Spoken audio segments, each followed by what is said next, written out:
This is America in the Morning from Westwood One. It's Monday, September 8th, 2025. I'm Clayton Neville in for John Trout. Here's what's coming up on America in the Morning. President Trump takes to social media to amplify his promise to send the National Guard to Chicago. I'm John Stolnis in Washington. More than 300 South Korean workers detained following a massive immigration raid at a Hyundai plant in Georgia will be released. I'm Julie Walker. Groups across the political spectrum are blasting the Justice Department for considering restricting transgender people from owning guns. Sagar Magani, Washington. On Wall Street, stocks open after a very weak jobs report for August. We'll get the latest on inflation this week. I'm Jessica Ettinger. Trump planning a Russia response and a pair of winners for Powerball. A new pay package could make Elon Musk a much richer man. I'm Ed Donahue. All ahead on America in the Morning.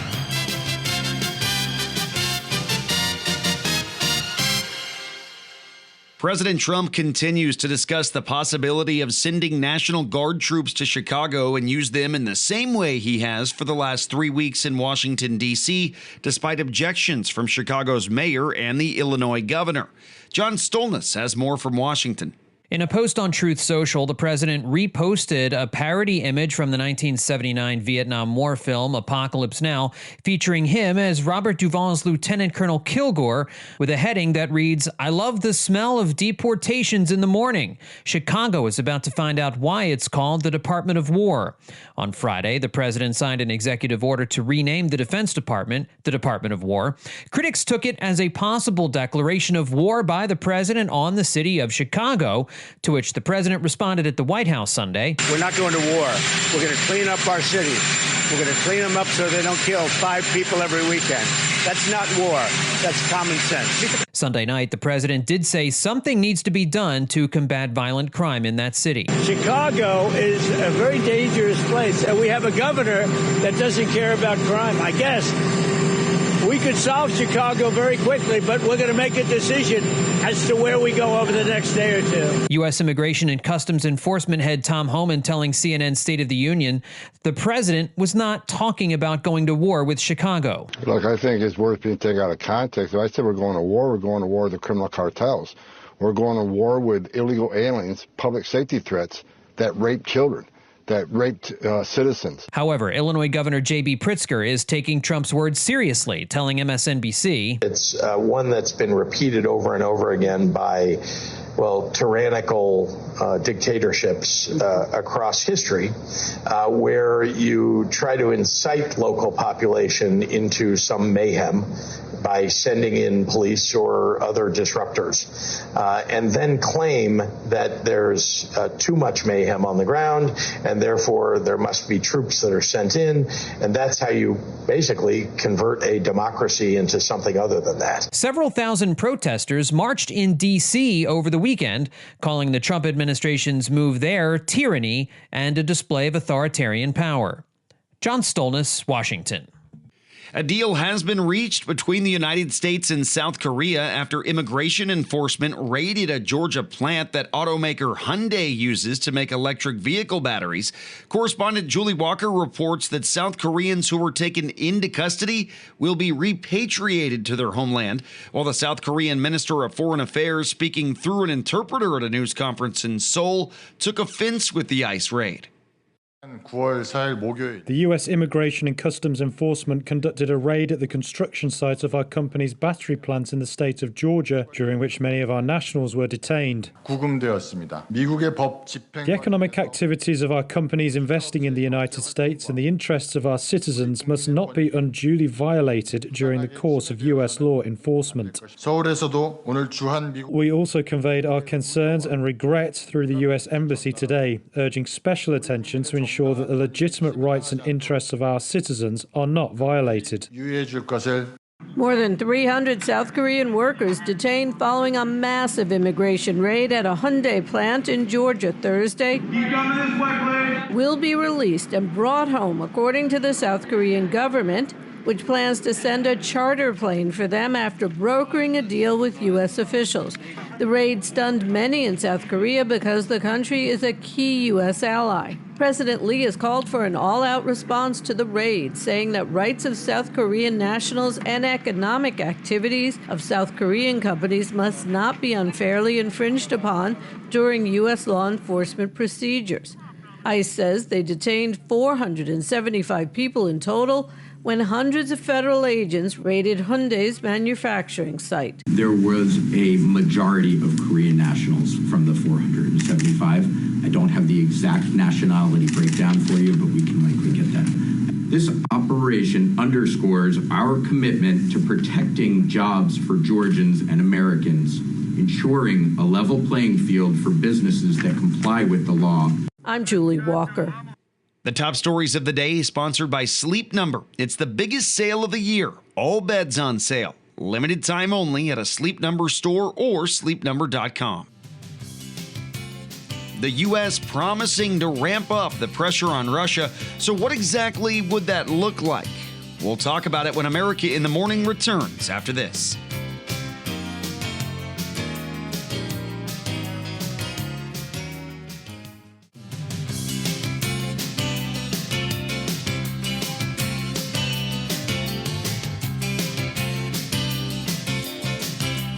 Starting off the work week with some rain in the forecast across parts of the country. Here's meteorologist Matt Rindy. Tropical moisture will continue to impact portions of the southern U.S. from South Texas through the Gulf and into Florida. A few places in both states had more than 2 inches of rain, much of which fell in less than an hour. Storms that developed this morning in southern Texas will spread drenching rainfall to parts of the region and could lead to localized flash flooding as well as some travel delays. Moisture continuing through the Gulf of America will also interact with a lingering frontal boundary, providing some focus for development of thunderstorms this afternoon, especially around central Florida and southern Florida. These storms, too, could cause slower travel as well as some flooding concerns. Farther north, there will be some scattered storms into northern Florida as well as southern Georgia and southern South Carolina. Another system moving out of the Rockies will cause a few heavier storms in parts of Nebraska, southward through central and western Kansas, as well as northern Texas. These storms could produce some damaging wind gusts, hail, and drenching rainfall. There'll be some scattered thunderstorms farther north through parts of South Dakota, Minnesota, and Iowa, some of which could contain heavier rain. Another storm in the northwest will produce a few thunderstorms through northernmost California into Oregon and southernmost Washington. Some of these storms will contain gusty winds, small hail, and a heavier downpour. And some scattered showers will also develop along the northern California coast. The rest of the nation will be largely dry with a good amount of sunshine. There will be some chilly and even frosty starts in parts of the Great Lakes into the northeast before warming nicely this afternoon.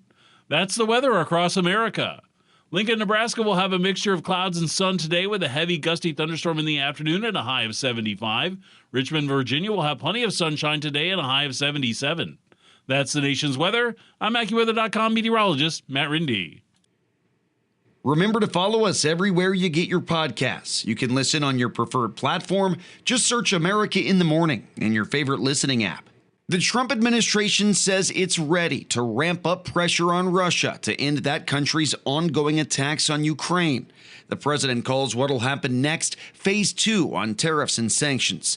U.S. Treasury Secretary Scott Bessent told NBC's Meet the Press that U.S. and European leaders have had good conversations in recent days and stressed the importance of cracking down on the Kremlin together. But we need our European partners to follow us. Bessent told NBC, "We are in a race now between how long can the Ukrainian military hold up versus how long can the Russian economy hold up. And if the U.S. and the EU can come in, do more sanctions, secondary tariffs on the countries that buy Russian oil, the Russian economy will be in full collapse, and that will bring President Putin to the table." President Trump expected to meet with EU leaders this week and said that he plans to talk to Russian President Vladimir Putin again soon. The Justice Department is under fire for proposing that transgender people be banned from owning guns. Washington correspondent Sagar Magani reports both sides of the political aisle are against the plan. Groups across the political spectrum are blasting the Justice Department for considering restricting transgender people from owning guns. The condemnation came fast from gun rights groups and LGBTQ advocates. Federal officials have said a transgender shooter was responsible for a deadly shooting in Minneapolis last month. A person familiar with the matter says discussions about banning transgender gun rights are in the early stages. Still, the mere fact they're happening sparked fury after the administration's targeted transgender people from the military to sports. The NRA and other gun rights advocates say they will fight any proposal that would impose a blanket gun ban on any segment of the population. Sagar Magani, Washington. The unemployment rate is ticking higher in America. We've got reaction to the latest numbers and the jobs report when America in the Morning returns after these messages.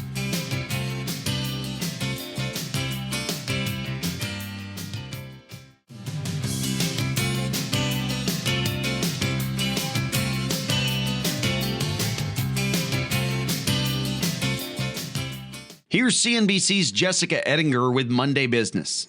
Wall Street opens this morning after a mixed week for stocks last week, a down Friday, and it was a very weak jobs report for August that came out Friday morning. The U.S. creating only 22,000 new jobs last month, according to the Labor Department, with the unemployment rate going up, and it's at its highest now in 4 years, 4.3%. CNBC's Carl Quintanilla and Mad Money host Jim Cramer had this take. You don't see any manufacturing. You don't see any of the construction jobs.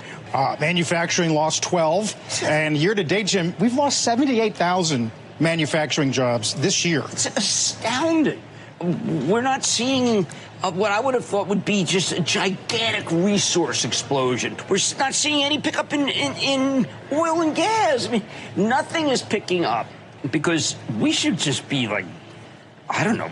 You would expect it to see 100,000 manufacturing jobs created in the last 3 months. Sure. 100,000 easily. Economists started talking about whether a recession could be possible. Here's J.P. Morgan's David Kelly on CNBC. It's getting softer, and the economy is not in recession yet. You know, when we talk about recessionary signals, the most important thing is don't think about this like the pandemic recession or the great financial crisis. Those were mega recessions. We are sort of slipping slowly into this here. Obviously, we think we're going to get some rate cuts out of this, but that's not going to fix anything. If you cut rates here, you're going to cut the interest income of retirees. You're going to tell people there are more rate cuts coming, so why borrow now? Let's wait and see. The whole history of the 21st century is rate cuts don't stimulate growth. They didn't in any way after the great financial crisis, so don't look to the Fed to bail out the economy. Would-be homebuyers out looking over the weekend enjoyed the lowest mortgage rates in nearly a year. This is the biggest one-day drop in rates since August of last year. The average on the 30-year fix dropped to 6.29%, that according to Mortgage News Daily, and that is the lowest rate since October 3rd of last year. So we're finally breaking out of this high 6% range that it's been in for many months. That's CNBC's Diana Olick. It's all about inflation this week. We'll be getting both the PPI and the CPI.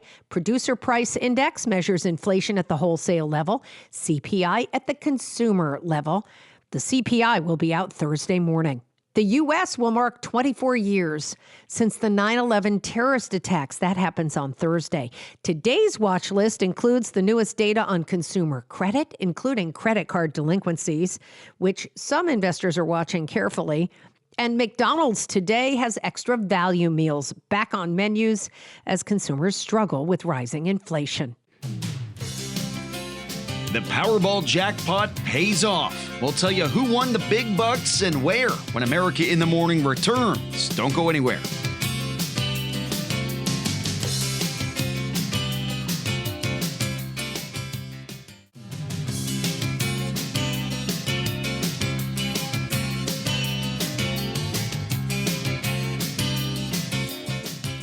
The holders of 2 winning tickets will become multimillionaires. A nearly $1.8 billion Powerball jackpot had 2 winning tickets sold, one in Missouri and the other in Texas, resulting in a two-way split of a $1.787 billion jackpot. Winners will be able to choose one of two ways to get their half of the money: an annuitized prize of over $893 million or a lump sum payment of $410 million. The winning numbers were 11, 23, 44, 61, 62, and Powerball 17.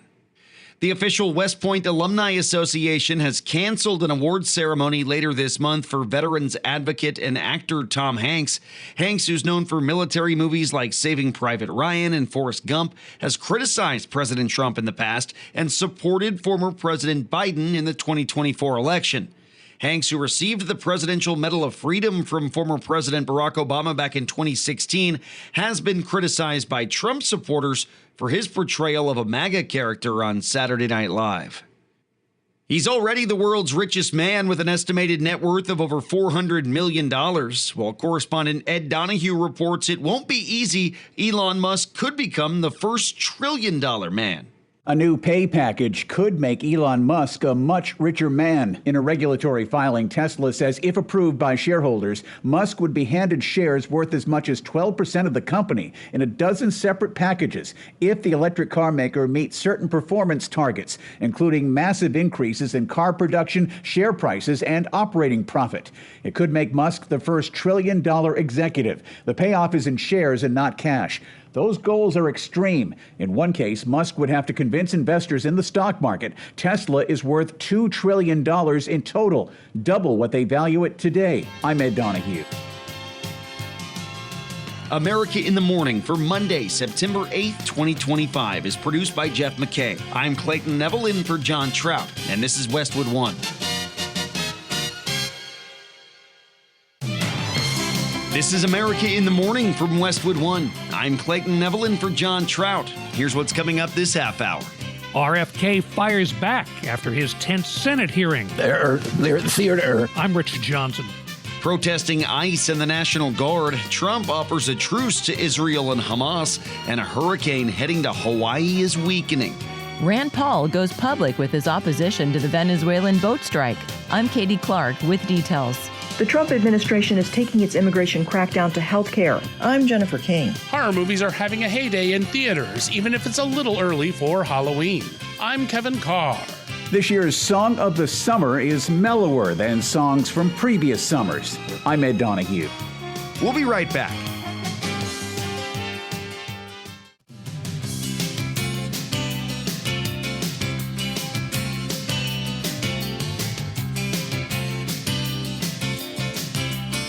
An early September Monday brings rain chances for some of us in America. Here's meteorologist Matt Rindy. A storm system moving out of the Rockies will cause a few heavier thunderstorms through parts of Nebraska, southward through central and western Kansas, as well as northern Texas.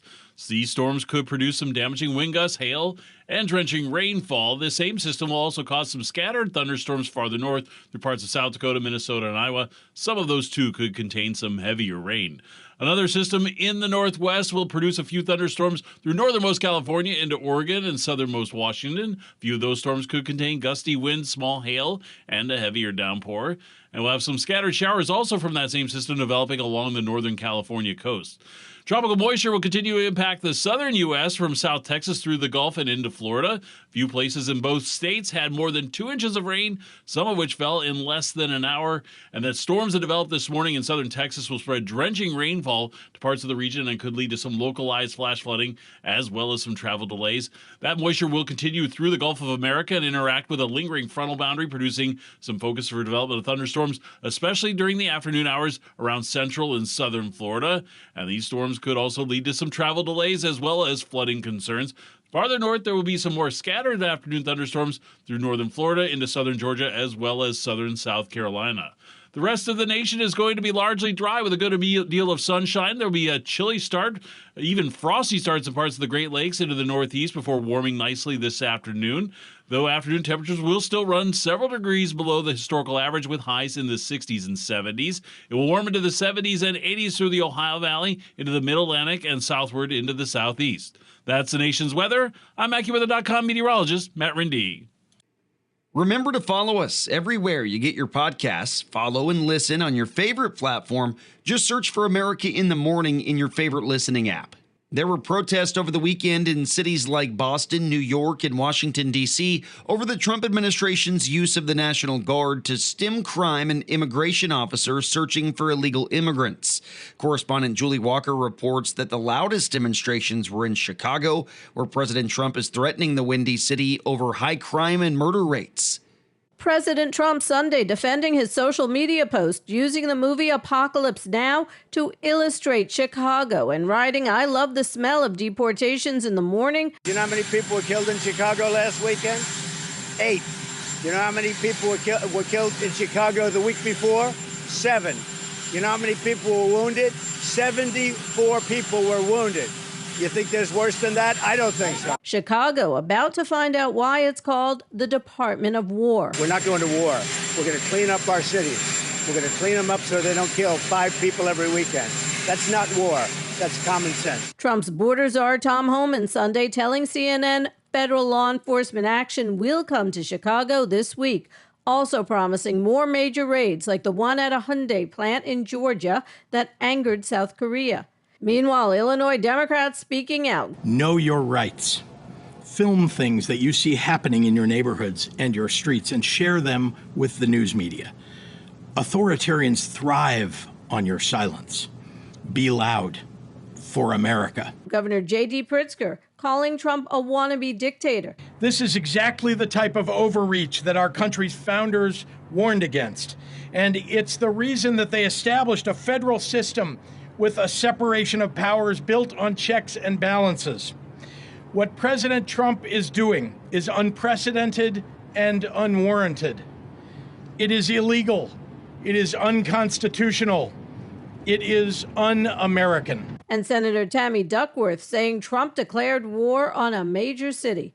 Over the weekend, Chicago residents protesting Trump. Donald Trump has got to go. Mildred Idalia Ponce de Leon says she's not afraid. He loves to see that people are afraid. That's why he's bullying the most vulnerable. Trump in the past also suggesting Baltimore, New Orleans, and Portland could get the same treatment.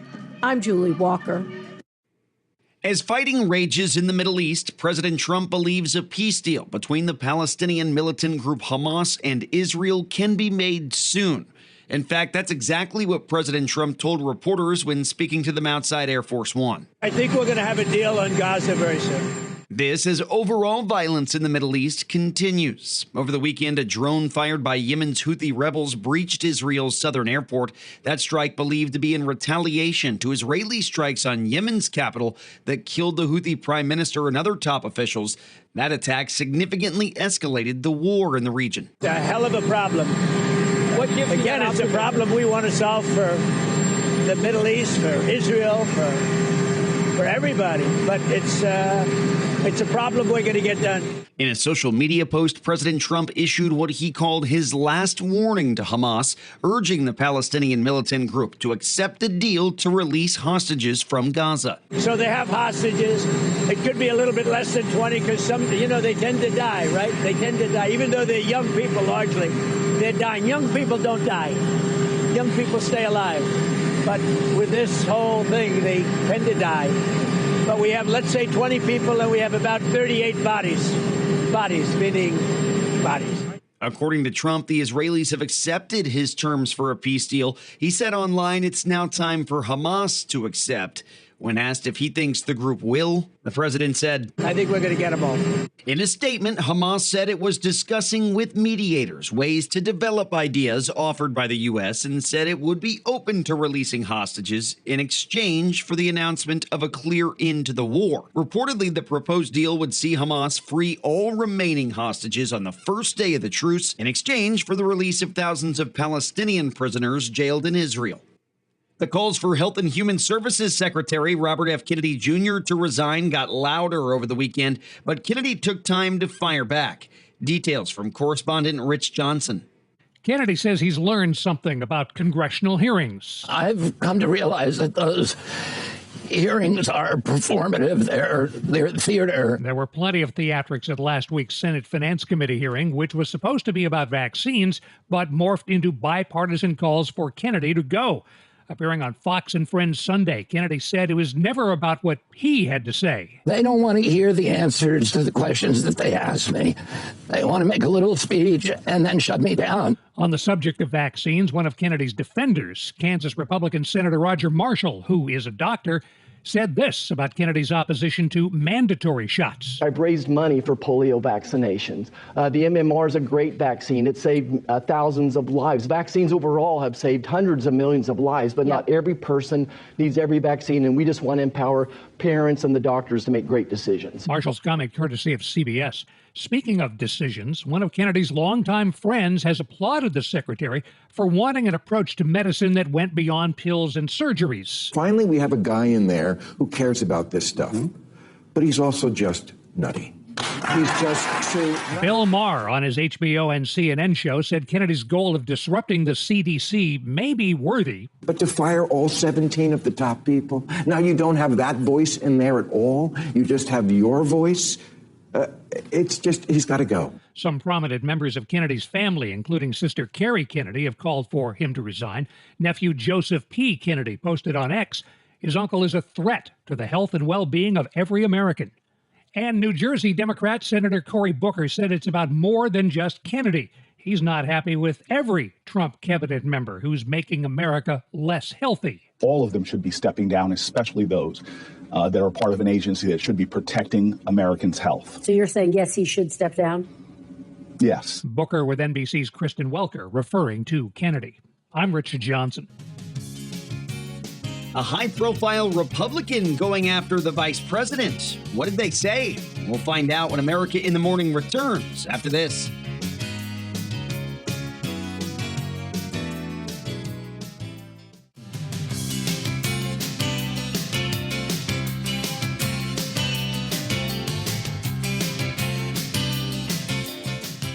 The Los Angeles Police Department ended its protection services for Kamala Harris over the weekend after facing criticism from that city's police union. The department said that it had assigned officers to assist the California Highway Patrol in providing security for the former vice president after President Trump terminated her Secret Service detail. California Governor Gavin Newsom boosted her state detail to compensate for the Secret Service protection that was lost, which had been bolstered by the LA police. Now, former President Biden extended Harris's Secret Service protection before leaving office in January for an additional year by executive order, citing security threats. But that security detail was removed by President Trump's new executive order. A high-ranking GOP senator has taken offense with Vice President J.D. Vance's defense of the U.S. military strike on an alleged drug vessel leaving Venezuela. Correspondent Katie Clark reports. Last week, the Trump administration directed the U.S. military to attack a ship leaving out of Venezuela, heading toward the United States, with 11 occupants on board who were said to be known Trinidad gang members carrying illegal narcotics. There were no survivors. The Trump administration has sent a clear warning to gangs and cartels. They are now labeled foreign terrorist organizations, which authorizes the U.S. to use military force against those cartels. J.D. Vance, speaking to reporters, responding to the question, do you have legal authority to do the strike? There are people who are bringing literal terrorists, who are bringing deadly drugs into our country, and the President of the United States ran on a promise of stopping this poison from coming into our country. Senator Rand Paul went to X and wrote, JD, I don't give an expletive. Vance says killing people he accuses of a crime is the highest and best use of the military. Did he ever read To Kill a Mockingbird? Did he ever wonder what might happen if the accused were immediately executed without trial or representation? Rand Paul speaking to Rob Schmidt on Newsmax. We assumed these people were bad people and drug dealers. They were caught off the coast of Miami. We would stop the boat, they're confiscated, they're put in jail, and then they go through a trial to prove what they were doing. The reason we have trials, though, and we don't automatically assume guilt is, what if we make a mistake and they happen to be people fleeing Venezuela? I'm Katie Clark.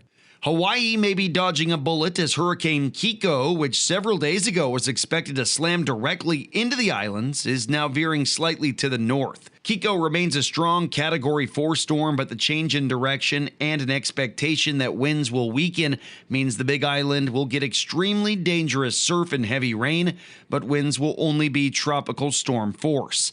Hawaii is under a state of emergency right now, with heavy rain expected across all of the Hawaiian Islands and severe risks for flooding and landslides through Thursday. The Trump administration is investigating Medicaid spending on immigrants, looking at the books in a number of states. Correspondent Jennifer King reports. The Trump administration is taking its immigration crackdown to health care, launching a probe on Medicaid spending in at least 6 Democratic-led states. Records obtained by KFF Health News and the Associated Press show the Centers for Medicare and Medicaid Services says it is looking for waste, fraud, and abuse. Federal letters were sent to health agencies in California, Oregon, Washington, Colorado, Illinois, and Minnesota to say the agency is reviewing payments and will pursue all available enforcement strategies. They declined to provide a full list of states it is targeting. The federal government is only supposed to cover emergency and pregnancy-related care. Newly reported former California officials say that as the state rolled out its own Medicaid expansion, they overcharged the federal government over $500 million. I'm Jennifer King.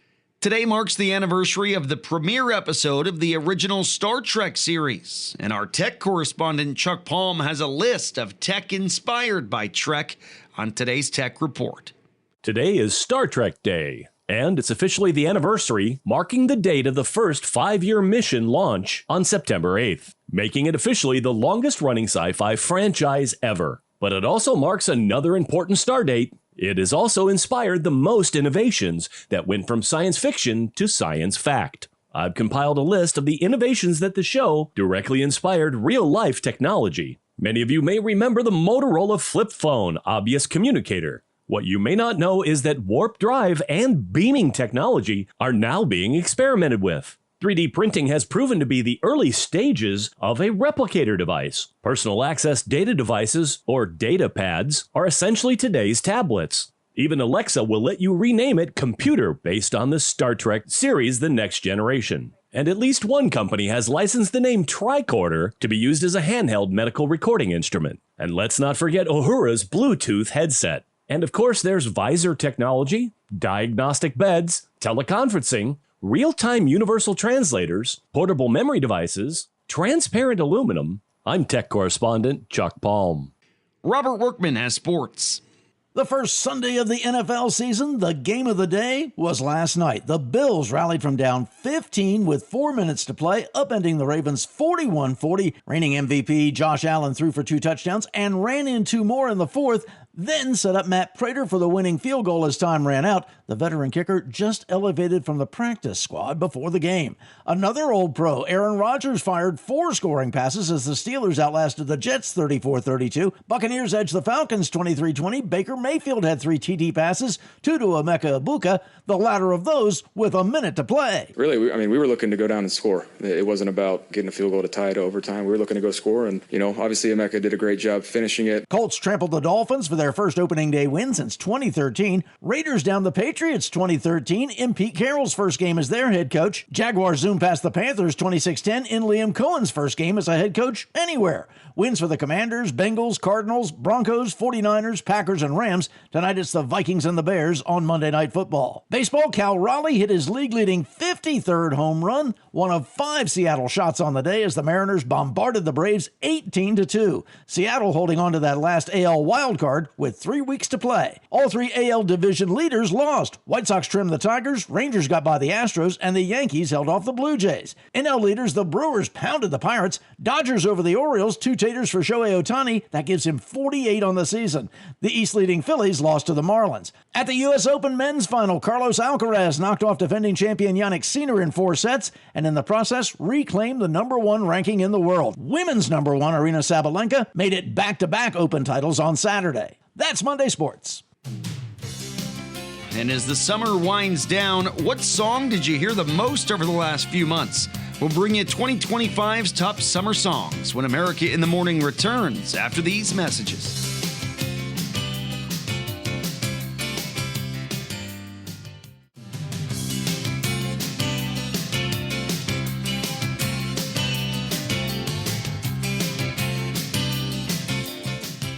There was no eulogy for The Conjuring Last Rites, which was a runaway hit at the box office. Kevin Carr has details as well as the surprising musical that came in second place.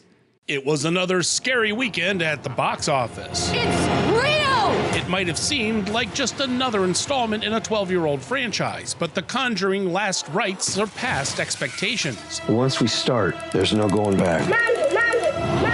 The The ghostly thriller conjured a whopping $83 million and ran away with the top spot. Anything can happen. This is a franchise best opening, the best horror opening of the year, and the third best horror opening of all time, second only to the 2 It movies.